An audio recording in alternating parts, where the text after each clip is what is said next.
Not many Hollywood murder mysteries ever took a more dramatic turn than police are describing in a couple of savage Beverly Hills killings. The victims were a man and his wife. He helped finance such movie hits as Rambo, First Blood, Part 2, and Red Heat. The alleged killers are, well, let Jerry Bowen tell you about it. It had all the signs of a mafia hit when Beverly Hills police were called to the Menendez mansion that cool night last summer. I've been in this business for over 33 years, and I've heard of very few murders that were more savage than this one was. No signs of a break-in or a burglary, only the bodies of entertainment executive Jose Menendez and his wife Kitty in the family TV room, torn by shotgun blast that one of the neighbor kids heard. It sounded like... Their college-age sons, 19-year-old Erik and 22-year-old Lyle, said they found the bodies after a night at the movies. But new evidence, ranging from records of the family psychologist to a movie script about a rich kid who kills his parents, now indicates the brothers did it. We were waiting for the glue, if you will, to bind it all together. And just recently, that glue has come about, and I feel that we have a very tight case indeed. Police arrested Lyle at the family mansion yesterday. Younger brother Erik's reportedly returning from an overseas trip to surrender. And like the script Erik once wrote and his mother typed for him, police say the motive was apparently money, a $14 million inheritance to be shared by the brothers. An erased computer record about a will suggests the father was about to make a change. A mob hit over some shady movie deal, say police, is pure fantasy. But it's all the boy's grandmother wants to believe. In the mafia. This is too much money. I think this is my opinion. Both brothers may be arraigned on charges as early as Monday. Jerry Bowen, CBS News, Beverly Hills. In Los Angeles, jurors are hearing tales of sexual abuse, greed, and cold-blooded murder in the trial of two brothers charged with killing their parents. In opening statements yesterday, lawyers for the two Menendez brothers claim they shot their parents in 1989 after years of abuse. But prosecutors say the real motive was money, an estimated $14 million inheritance. There's been a major development tonight at the trial of one of the two Menendez brothers charged with murdering their wealthy parents. Correspondent Sandra Hughes is live in Los Angeles with the details. Sandra? Well, Connie, the jurors deciding the fate of Erik Menendez have deadlocked. They are hung on the most serious charge of first-degree murder and lesser charges against him. The judge has called a mistrial. This does not mean that Erik Menendez will be set free. It is unlikely the judge will let him out of jail because the district attorney has said Erik Menendez will be tried again. 23-year-old Erik and his older brother Lyle are accused of shooting and killing their millionaire parents, Jose and Kitty Menendez, as they watched TV in their Beverly Hills mansion. The brothers admitted the killings, but said they acted out of fear. Dad said he would kill me if I ever told anyone, and he was serious. The secret the brothers said they were going to reveal was that Jose had sexually molested both Erik and Lyle for years. He did what he wanted to me, and I couldn't stop that. And I wanted to, but I couldn't. I don't know why. But prosecutors said the brothers killed out of hate and greed. And do you really think that child abuse justifies murder? Erik's attorney had tried to paint him as a less culpable younger brother. Leslie Abramson said she never felt the whole jury was open-minded. I think that there were jurors on this jury who were completely biased, who were the minute they sat down and who still are, and we were not able to reveal that because we were not allowed to ask them any questions.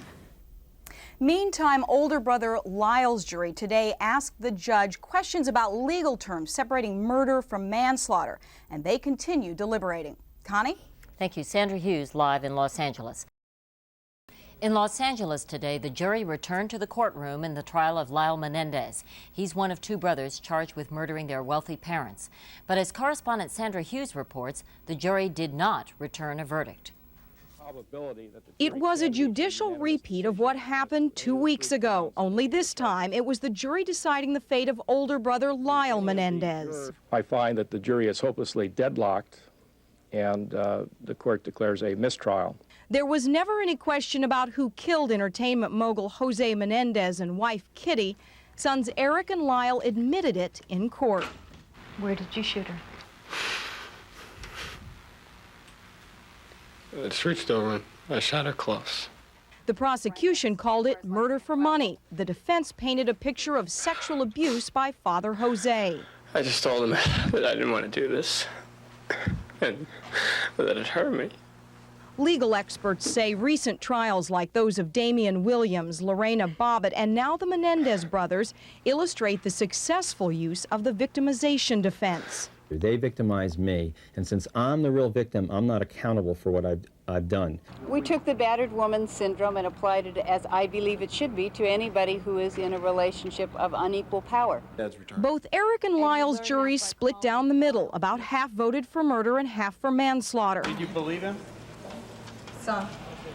The district attorney is adamant about a retrial. This office is going to try this case again as a first-degree murder case because that's what it is.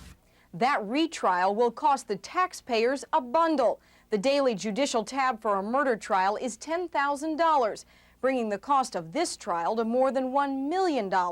And it's expected another trial would cost at least that much.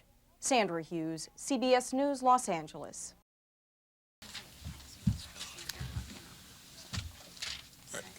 I've said it once, and I'm saying it again. The killings of Jose and Kitty Menendez is murder in the first degree. I regret that all 12 jurors did not agree with us this time, but this office is going to try this case again as a first-degree murder case because that's what it is. I'm very proud of the effort the prosecutorial team made. Pam Bozanich is here. Unfortunately, Lester Kuriyama is still sick, and many of you perhaps knew that he was ill during various parts of the trial. Unfortunately, Lester, if you're listening to this, I'm sorry you're not here, but we're proud of the effort that you made. We're also proud of the effort made by the Beverly Hills Police Department. Leslie Zoller has been the investigating officer. Without his cooperation, obviously, and his really expert assistance, we wouldn't have gotten this far. Any questions any of you have? How did you lose the case? Why do you think? Don't talk about losing. We did not lose the case. This is not winning or losing. It's not a game of basketball or baseball or football. This is justice. We are going to be trying the case a second time. Some cases take more than one opportunity, and I am pleased that at least we have that second opportunity. Had they come back with voluntary manslaughter, you would have seen an entirely different reaction from me because I would have been utterly disappointed. Are you going to pursue the death penalty again? I have every intention of going forward with the death penalty, yes. What are you going to do differently next time? Give us a little opportunity to reflect a bit. I mean, the jury has now just come back. We've had an opportunity to talk to them just a little bit. As you see, Lester Kuriyama is not even here. We are all going to talk about this case. There will probably be further discussions with the jurors, and there will be a period of reflection before we go forward with the case. Mr. Garcetti, does this then slam the door on any plea bargaining that the defense might have in mind? There will be no plea bargaining in this case. Any instant speculation then on why it ended up in a mistrial and why this case ended up in a mistrial? I'm going to let Pam perhaps address that question because I've not had the opportunity to talk to the jurors myself. I think I know some of the reasons, but perhaps Pam might address it more directly. Well, I think it was the emotional pull of the defense that was basically the cause of the mistrial, that jurors were swayed by their emotions and were persuaded by the defense. And there were other jurors who were adamant that this was a murder, and they could not reach a meeting of the minds. On your jury, there were only 3 members who voted for first-degree murder. Does that disappoint you? No, because I don't think that was a constant. In other words, there were switches back and forth. So. But didn't you anticipate the defense and the direction they would be taking, and the fact that they would try to turn the defendants into the victims? Oh, certainly. I mean, of course we did, but we did prove our case, and Many people do feel that this is a murder case and that we proved our case. And so I think, though, that the emotional pull of the defense is kind of similar to a situation where you have the pro-life and the pro-choice people and you put them in a room together and ask them to make a decision. I think that's kind of what happened here. Let me interject there, too. What you have is a situation where the people that were on trial, unfortunately, were Kitty and Jose Menendez. And you heard these god-awful stories about them, and we really didn't have the ability to have them come say, hey, wait a minute, unless we were really leading a different life than we ourselves know, then, this really isn't fair, is it? But don't forget, that is the role of the defense, to do everything possible for their client, and they did it. Mr. Grassetti, on that note, how does your office, when you get a case like this, where it's a murder case and the defense is claiming that they were abused and it's self-defense, how does your office decide when to believe a particular story and maybe go with a plea bargain? You look at the evidence. My goodness, I've been in the district attorney's office for 25 years, my entire professional career. I have reviewed literally thousands of cases. I've tried many, many cases myself. You look at each case independently. There may be some cases where you would say, no, this is not murder in the first degree. Maybe this is not even a crime. In this case, this is murder in the first degree based on the facts that we know exist. Are you convinced Lyle and Erik were lying? I'm convinced that the jury perhaps believed at least some extent of what they testified to, but I am confident that a second time around we are going to be able to convince the jury that our view of the evidence is the logical and, in fact, the accurate view of the evidence, not what the defendants tried to portray. Why? How do you think it'll be different? Why do you think that you don't think the emotional pull will still be there? No, I do not believe the emotional pull will be there. They're better actors than even I thought they were, if they're able to pull it off a second time. They had, as Pam said, the emotional draw to the jury the first time. We now know what their entire defense is. We did not know that before. That makes us, I think, perhaps in a better position than before we started this case. Therefore, Mr. Garcetti, do you believe this was a fabricated defense? I won't come right out and say yes to your question, but there's certainly, it boggles my imagination in terms of believing what the defense put forward. I cannot accept it. Will Pam and Lester be trying the second case? I have indicated I'm very proud of the effort that they made. I am very proud, but give us a little time to reflect. I mean, Lester literally has been sick almost during this whole trial. I want to talk to them. I want to get their input as to what they think about the case. Do they want to go forward with the case? As of today, they are the ones assigned to the case.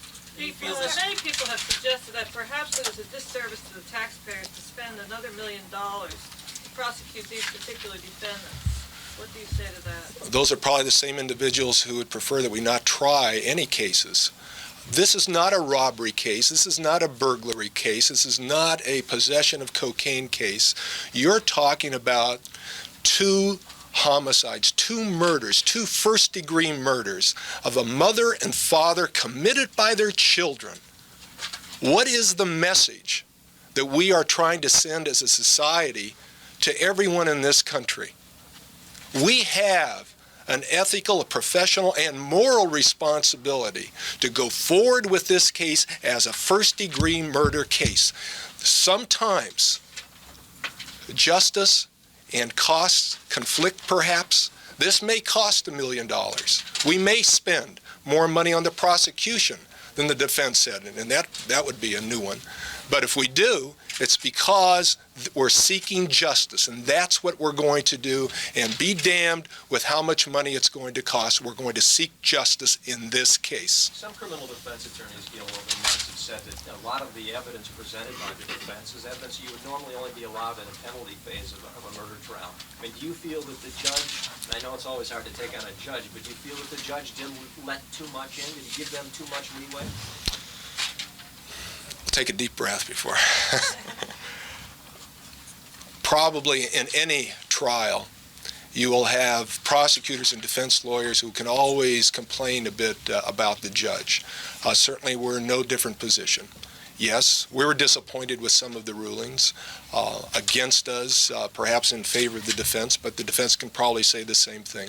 We now hope, based upon all the evidence that's been presented, that we will be in a better position to perhaps to narrow down this case. Let's get it to the heart of the issues that a jury should in fact consider, and hopefully we will have a court that will agree to narrow down the scope of the evidence. Does that indicate that you think you may get a new judge? Oh, I don't know.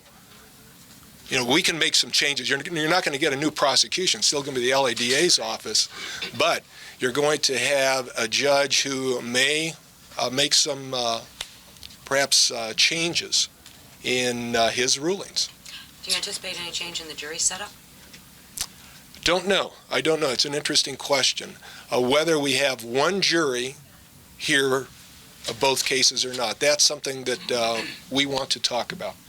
Because if you don't believe the defense story altogether, what do you think was the motive for these first-degree murders? We've talked about it. You have two young men who were living a, quote, Beverly Hills style life.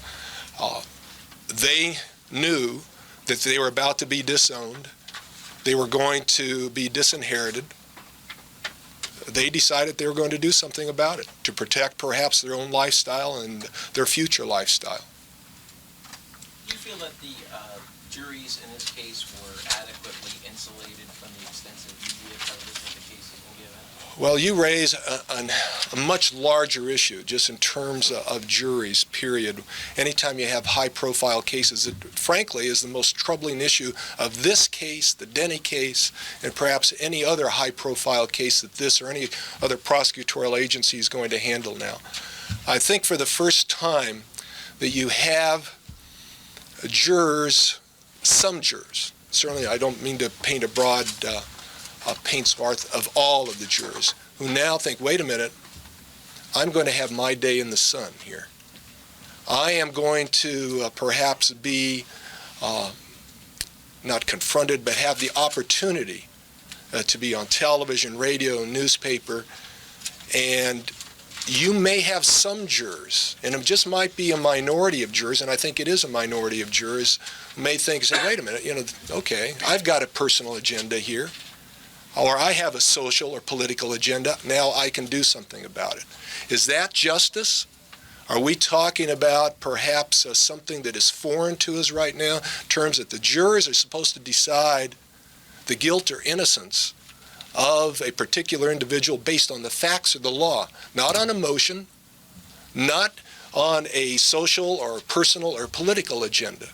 That's the issue that we have to deal with right now. And I don't mean in any way to be critical of this jury, because I've not talked to the jury. Question for Pam. You had talked about there had been switches going on with the jury. Can you elaborate on that at all? Well, it's my understanding that they were not... Oh, sorry. I got the impression from speaking to them, and we spoke to them only very briefly, that that people were switching between voluntary and murder, and that they were switching between the degrees as well. Like one person going all the way from... Well, I don't know the extent of it. There were 9 originally for manslaughter, and then it went to 6. Do you know how? Do you have any idea how people changed their mind? No, because the jurors agreed that they would not discuss each other's deliberations, so obviously someone violated that and spoke to the defense. But in terms of speaking to us, they said they wouldn't reveal how other jurors had voted, only how they had voted. But I got that impression that there was switching as recently as today, I think. But I wasn't in the jury room. But Pam, in a second trial, would Dr. O'Seal still be a star witness? A star witness? That's your term. I can't tell you who the witnesses will be in the second trial. There's just no way of knowing. You'll call experts in the second trial? I don't know who the witnesses will be in the second trial. Can you elaborate any more on the tenor of deliberations of both juries? No, the jurors were fairly guarded about what they had done, and we didn't speak with them very extensively. I think they're all very tired and wanted to go home. Leslie said there was a gender breakdown in her jury, in the Erik jury, but not so much in the Lyle jury. I think that's correct. In fact, that is very much correct. This is the CBS Evening News, with Dan Rather reporting from CBS News headquarters in New York.